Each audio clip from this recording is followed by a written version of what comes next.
Hello student. So in this video we'll talk about last night before giving CAT exam. कल CAT है, सबको पता है. तो आज आप लोग क्या करें, जो लोग CAT एस्पिरेंट है वो आज क्या करें. तो इस वीडियो में हम इन सारे पॉइंट पे डिस्कस करेंगे कि एक दिन पहले, एक रात पहले हमें क्या करनी चाहिए. बेसिकली हमें कुछ नहीं करना चाहिए, हमें ज़्यादा पढ़ाई अब नहीं करनी चाहिए, सब कुछ हो गया है. इससे एक दिन में हम कुछ ज़्यादा कर नहीं सकते हैं टेंशन लेने के अलावा. तो इन सारे बातों पे हम लोग बात करेंगे कि क्या क्या चीज़ें हमें अपने दिमाग में रखनी है कैट का पेपर देते वक्त. हमने अब तक क्या क्या कर लिया है, उसको कैसे उसी का जो आउटपुट है हमारे दिमाग में रिकलेक्ट करके कैसे अपने पेपर को ऑप्टिमाइज करना है ताकि हम सबसे ज़्यादा मार्क्स ला पाए. सबसे पहले बात करेंगे स्ट्रैटेजी की. अब तक सब लोगों ने एक एक स्ट्रैटेजी बना ली होगी, सबके मार्क्स डिफाइन होंगे कि हाँ VARC में मेरे इतने मार्क्स आ जाएंगे, 40 मार्क्स आ जाएंगे. LRDI में मेरे 30 ही रहते हैं, लेकिन कॉन में 50 होता है तो ओवरऑल मैं कवर कर लूँगा. ऐसे कुछ कुछ स्ट्रैटेजी सबने बना रखी है. तो एग्जाम के टाइम पे तुमने ये भी सोच रखा होगा कि चलो VARC में इतने मार्क्स आने के लिए मुझे ऐसे करना होगा कि RC के 5 में से 3 पैसेज करने हैं और बाकी VA मेरा स्ट्रॉन्ग है तो उस पर फोकस करना है. ये जो स्ट्रैटेजी तुमने बना रखी है, हो सकता है कि जब तुम कैट का पेपर दो इनकी धज्जियां उड़ जाए, लेकिन हमें एक बात का ध्यान रखना है कि हम अपने स्ट्रैटेजी पे स्टिक रहे. क्योंकि वो चीज़ तुमने अपने आप को देखा है कि हाँ मेरे ये वीक पॉइंट्स है, मेरे स्ट्रॉन्ग पॉइंट्स है, उसको देख के ही मैंने ये स्ट्रैटेजी बनाई है कि मुझे पता है मैं कौन में स्कोर कर लेता हूँ. LRDI में कभी टफ आता है, हो सकता है पेपर में तुम्हारे LRDI में ज़्यादा आ जाए, लेकिन तुम स्ट्रैटेजी सेम फॉलो करना. कौन आए तो उतना ही फोकस करना है, LRDI भी तो उतना ही फोकस करना है, VARC उतना ही फोकस करना है. और जिन्होंने अभी तक स्ट्रैटेजी नहीं बनाई है वो भी कोई बात नहीं है. तुम बिना स्ट्रैटेजी तुम्हारी जो स्ट्रैटेजी नहीं बनाना ही तुम्हारी स्ट्रैटेजी है. Sometime making no strategy is the best strategy for us. तो उसकी भी कोई बात नहीं है. तो सबसे पहले हमें अपनी स्ट्रैटेजी स्टिक करनी है. और हाँ, पेपर के पहले हम कोई भी चीज़ भूले ना. एडमिट कार्ड, अपना जो ओरिजिनल कोई आधार कार्ड या जो भी आइडेंटिटी प्रूफ होता है, वो कुछ भी चीज़ हम लोग भूले ना, क्योंकि उस टाइम पे बहुत पैनिक क्रिएट कर जाता है कि ये चीज़ भूल गए, ये चीज़ हो गया. तुम आखिरी में सब कुछ कर लोगे, जुगाड़ सब चीज़ का है, लेकिन हम कोई चीज़ भूले ना. तो पहली पार्ट हो गया हमारे स्ट्रैटेजी की. Meanwhile this is Ankit Agrawal, I am an alumni of IIT Kanpur. और लास्ट ईयर जब I gave CAT I score 99.5 percentile in LRDI and quant. VARC की अच्छी नहीं थी इसलिए बता नहीं रहा हूँ. दूसरी बात आती है सेलेक्टिविटी की. ये सबसे इंपॉर्टेंट है. जो कैट का पूरा पेपर है, जब तुम पेपर दे दोगे, देखना कल पेपर के बाद सब लोग सेलेक्टिविटी की बात करेंगे. ये पेपर देना है, ये क्वेश्चंस करने चाहिए, ये क्वेश्चंस नहीं करने चाहिए. हम सेलेक्टिविटी की थोड़ी डिटेल में बात जब हम LRDI कर रहे होंगे तब करेंगे, लेकिन अभी हम ये ध्यान रखिए कि कैट के पेपर में हमें सारे क्वेश्चंस नहीं करना होता है. जब तुम सोचते हो कि लगभग जैसे जब 300 का कैट होता था तो आपके अगर 120 के आसपास नंबर आ जाते थे तो आप एक 95 प्लस परसेंटाइल के रेंज में पहुंच जाते हो. तो मतलब आप समझ रहे हो, इतना ज़्यादा परसेंटेज कैप, इतना परसेंटेज नहीं चाहिए होता है. 120 परसेंटाइल कितना ही हो गया, तो उस हिसाब से 40% के आसपास पे तुम 95 परसेंटाइल के आसपास पहुंच जाओगे. तो इसलिए selecting a good question is very important. आप कितने हार्ड क्वेश्चन पे टाइम वेस्ट कर रहे हो वो सब कुछ आखिरी में रिफ्लेक्ट करता है.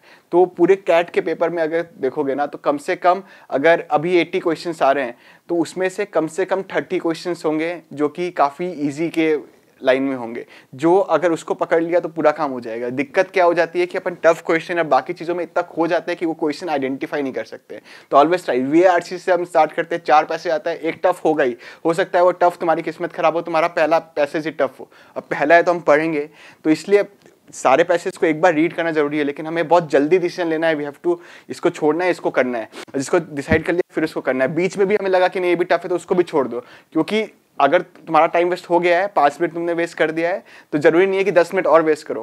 5 मिनट वेस्ट हो गया, आगे बढ़ना हमें. तो कीप सेइंग टू योरसेल्फ कि हाँ अब हो गया है, जो भी आगे बढ़ते हैं, क्योंकि हमें वो चीज़ दिखनी है. जब भी तुम ग्रीन और मार्क फॉर रिव्यू, और जब तुम उसको अटेम्प्ट कर लेते हो तो ग्रीन कलर का सिंबल आ जाता है. हर एक क्वेश्चन पे या तो ग्रीन रहेगा या रेड रहेगा. तुम जितने ज़्यादा ग्रीन्स देखते हो ना, उतना ज़्यादा तुम्हें कॉन्फिडेंस रहता है कि हाँ आई एम गोइंग गुड. तो वो चीज़ पेपर के टाइम पे अगर ज़्यादा रेड हो गया ना, या फिर ज़्यादा ब्लैंक हो गया, तो तुम्हें बहुत अंडर कॉन्फिडेंट हो जाओगे कि यार क्या हो रहा है. एक्चुअल में तो मेरा ऐसा नहीं था, कभी मॉक में मैंने ऐसा नहीं किया. तो इन सारी चीज़ों का हमें बहुत अच्छे से ध्यान रखना है. स्टेमिना. कैट को काफ़ी स्ट्रैटेजिकली डिज़ाइन किया गया है. जैसे मेनली इंजीनियर्स जो इंजीनियरिंग बैकग्राउंड के होते हैं, उनका क्वांट बहुत अच्छा होता है. तो क्या क्वांट को सबसे आखिरी रखा गया है. क्वांट बेसिकली ज़्यादा टफ नहीं होता है अगर इंजीनियरिंग बैकग्राउंड से करो तो, लेकिन क्योंकि क्वांट के पहले हम LRDI और VARC में इतनी एनर्जी वेस्ट कर चुके होते हैं कि हमारा दिमाग को एक रीसेट की ज़रूरत होती है. तो जब भी तुम सेक्शन अटेम्प्ट कर लो, चाहे पहला VARC का किया, फिर LRDI किया, कि फिर क्वांट किया, तो कीप रीसेटिंग योर माइंड. कि 1 मिनट का ब्रेक लिया, मतलब थोड़ा ऐसे एक सेकंड 2 सेकंड के लिए हेड डाउन, थोड़ी देर में 5-10 सेकंड के लिए हेड डाउन किया, फ्रेश हुए, फिर वापस स्टार्ट किया, तो क्या होता है तुम्हारा स्टेमिना बनता रहता है। जनरली हमारे क्या जो अटेम्प्ट रेट होते हैं, number of question attempting in 5 minutes, अगर वो देखोगे तो कम होती रहती है, क्योंकि हम थक जाते हैं, फिर दिमाग हमारा थक जाता है। तो अपने आप को रीसेट, अपने आप को बूस्ट करते रहना है हमें पेपर के टाइम पे कि नहीं बस जल्दी जल्दी खत्म कर देंगे और जल्दी ये कर देंगे। तो कीप योर स्टेमिना गोइंग, हमें कीप बीच बीच में रीसेट जरूर होना बहुत जरूरी है। LIDI में हम लोग सब लोग ये तो बहुत बात कर लेते हैं कि पहले 8 सेट आते थे तो उसमें से 4 सेलेक्ट करने हैं, मतलब 4 इजी मार्क, 4 तुम्हें अपने प्रायोरिटी ऑर्डर में मार्क करना है कि ये 4 डुएबल है, फिर ये 2, फिर ये 2, ये 2 तो छोड़ ही देंगे। एक और बहुत अच्छी स्ट्रेटजी होती है कि तुम्हें क्या 4 सेट के 4-4 क्वेश्चन करने हैं या 5 सेट के 3-3 क्वेश्चन करने हैं। अभी क्योंकि सेट कम हो जाएंगे, तुम सबको पता होगा पेपर पैटर्न चेंज हो गया है, अब 3 मतलब क्या कहते हैं 3 आवर्स की जगह 2 आवर्स हो गया है, तो पेपर पैटर्न चेंज हो गया, हर एक सेक्शन का 40-40 मिनट्स हो गया है। लेकिन हमें ये ध्यान रखना है कि LIDI में एक और स्ट्रेटजी है कि क्या हमें 5 पैराग्राफ के 3-3 क्वेश्चन करोगे। LIDI के सेट में बहुत एक इंपॉर्टेंट बात होती है कि हर सेट में 2 ईजी क्वेश्चन आते हैं और फिर 2 डिफिकल्ट क्वेश्चन आते हैं ऑन एन एवरेज, कि किसी में 1-2 ईजी हो गए, एक मॉडरेट और 1-2 डिफिकल्ट के रेंज में। तो हमें ये डिसाइड करना है कि उस एक एक्स्ट्रा जो टफ होता है ना, उसके लिए कभी कभी हो जाता है हमें 2-4 मिनट एक्स्ट्रा लगते हैं, क्या हमें वो स्किप करके किसी और सेट का इजी कर ले। तो ये चीज़ तुमने अपने पेपर में देखी होगी। डिसाइड फॉर योरसेल्फ कि तुम्हें 4 सेट का 4 क्वेश्चन करने हैं कि 5 सेट का 3 है। ये 4-5 सेट वेरी कर सकते हैं, लेकिन 4 क्वेश्चन करने हैं सारे जो सेट सेलेक्ट किए हो, या फिर ज़्यादा सेट सेलेक्ट करके मैं 3 क्वेश्चन करूँ। फिर आते हैं टीटा। अब जब टीटा वाले क्वेश्चन में नेगेटिव मार्किंग नहीं होता है तो हम सब लोग, ये दोनों पॉइंट सेम है, टीटा और थिंकिंग बिफोर गेस। मैं दोनों पे, मेरा पॉइंट ये है दोनों पॉइंट से कि हम लोग तुक्के या गेस मारते टाइम बहुत सोचते हैं, लॉजिकल होने की कोशिश करते हैं कि यार 7 का फैक्टर है, 5 भी है, 7 और 5 करके मैं कुछ आंसर ले आऊँगा, और फिर हम 2 मिनट करके तुक्का मारते हैं। तो जब भी हम गैस मार रहे हो तो उसमें टाइम वेस्ट नहीं करना है। गैस मार रहे हो तो मार दो, क्योंकि तुम्हारा वो प्रॉपरली तुक्का ही होता है। फैक्टर सोच लेना या कुछ भी XYZ लॉजिक लगा लेना जो कि थ्योरेटिकल नहीं है या फिर कंसेप्ट वाइज नहीं है, वो तुक्का ही होगा। तो वहाँ पे टाइम वेस्ट नहीं करना है, हर एक जगह से हमें टाइम बचानी है। वहाँ पे अगर तुम सोच के तुक्का लगा रहे हो तो कोई पॉइंट नहीं है, इससे अच्छा तुम क्वेश्चन सॉल्व कर लोगे। तो टीटा में, टीटा बहुत इंपॉर्टेंट है, टीटा कोई खाली भी नहीं होना चाहिए। बहुत सिंपल क्वेश्चन टीटा में आते हैं कि एक्स की कितनी वैल्यूज होंगे, तो वो जल्दी दो, अगर नहीं मन कर रहा, नहीं सॉल्व हो रहा है तो 2-3 मार्क के छोड़ दो, कि एटलीस्ट हो। बहुत अच्छी प्रोबेबिलिटी होती है कि कुछ क्वेश्चन में तुम्हें पता है कि रेंज 1 से 5 तक के आंसर आ सकते हैं, कुछ क्वेश्चन का नहीं पता, आई एग्री। लेकिन बहुत सारे इजी क्वेश्चन हो सकते हैं कि जिसमें तुम्हें पता हो कि इसका आंसर 1, 2, 3 में से कुछ हो सकता है। तो टीटा को कोशिश करें कि हम पेपर में छोड़े ना, कि टीटा को हम सॉल्व कर ले। LIDI की टीटा बहुत सारे हम लोग अच्छे गेस्ट हो जाते हैं कि इनमें कितने नंबर ऑफ लोग के पास रेड टी शर्ट होगी फॉर एग्जाम्पल, तो हमें पता है कि टोटल 6 लोग हैं तो 2 या 3 ही मार्क कर सकते हैं, तो मार्क कर दो। तो ये टीटा को हम कोई भी क्वेश्चन को नहीं छोड़ना है। और 6 पॉइंट था कि अगर गेस कर रहे हैं, अगर हम तुक्के मार रहे हैं तो वहाँ पे टाइम वेस्ट ना करें।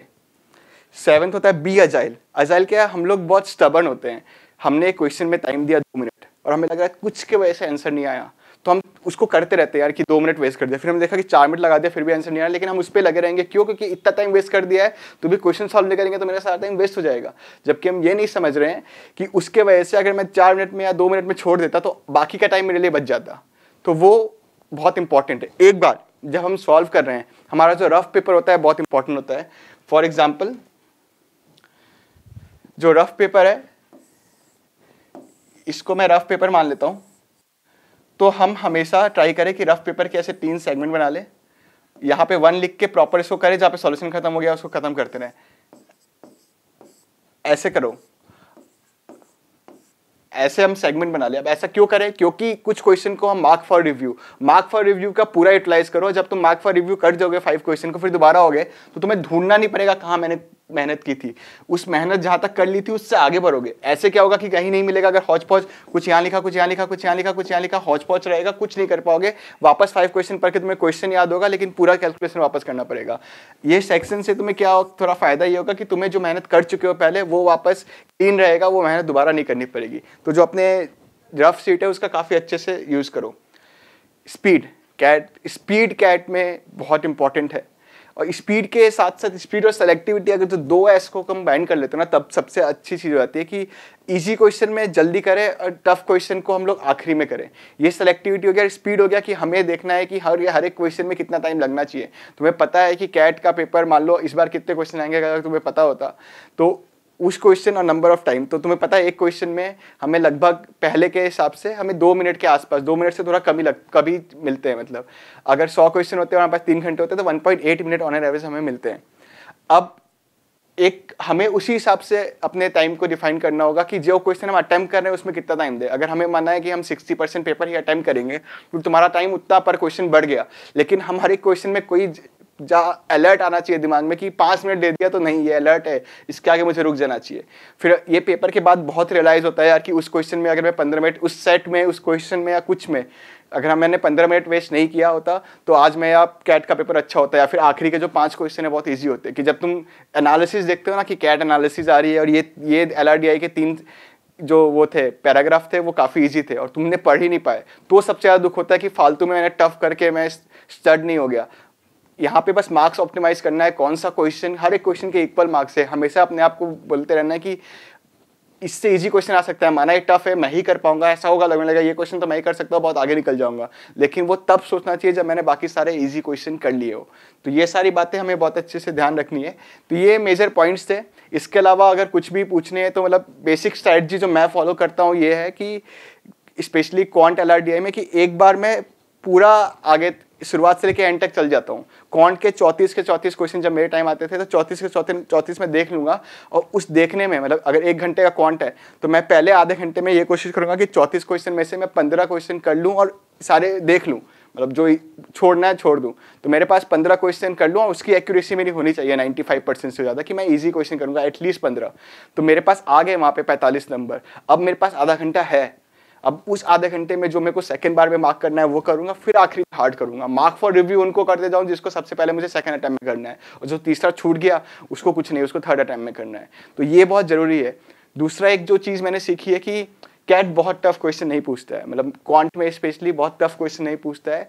बहुत बार तो आंसर क्वेश्चन में दिख जाता है कि ऑप्शन से भी आंसर आ जाते हैं कि इसको इक्विलेटरल ट्रायंगल मान लो, अगर जनरल केस पूछे तो अगर सम पूछा है एन के तम में तो एन की वैल्यू डाल दो। रेंज के जो क्वेश्चन पूछते हैं इसके रेंज क्या होगे तो ऑप्शन में से देख के कर लो, कोई तुम्हारा प्रोसेस देखना नहीं जा रहा है।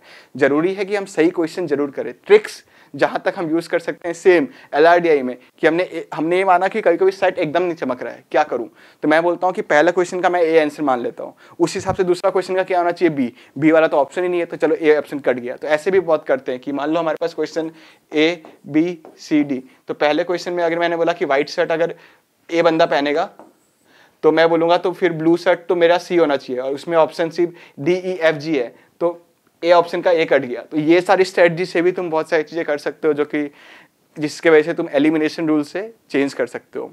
VRC में काफ़ी सिमिलर ऑप्शंस होते हैं, सब कुछ VRC को बहुत ध्यान से देखना होता है क्योंकि तुम्हें लगता है कि सारे आंसर ही सही है, मतलब मुझे ऐसा लगता था कि सारे आंसर ही सही है, तो वहाँ पे एक बहुत सटल डिफरेंस होता है। तो वहाँ पे हमें अपना कंसंट्रेशन ज़्यादा देना चाहिए कि हाँ क्या दिक्कत हो रही है। और क्वांट में हमें पता होता है किस किस टॉपिक से कितने कितने वेटेज है, तुम्हें पता है कि ज्योमेट्री के क्वेश्चन तुम्हें अच्छे लगते नहीं लगते, तो उस हिसाब से उसको ट्रीट करो।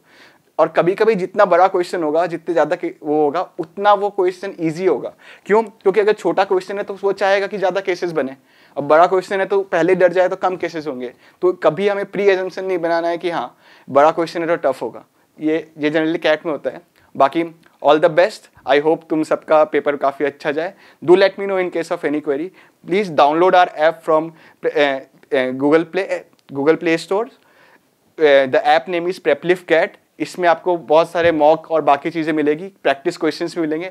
आप लोग जो लोग कैट दे रहे हैं उनके लिए अभी इस साल के लिए तो नहीं है, अब तो टाइम आ गया है, लेकिन GDPI की प्रैक्टिस के लिए भी आप ऐप डाउनलोड कर लो, वहाँ पे हम लोग फैसिलिटी निकालेंगे कि we could connect to you for GDPI और जितने भी मॉक इंटरव्यूज़ हैं बाकी सारी चीज़ के लिए। All the best, thank you.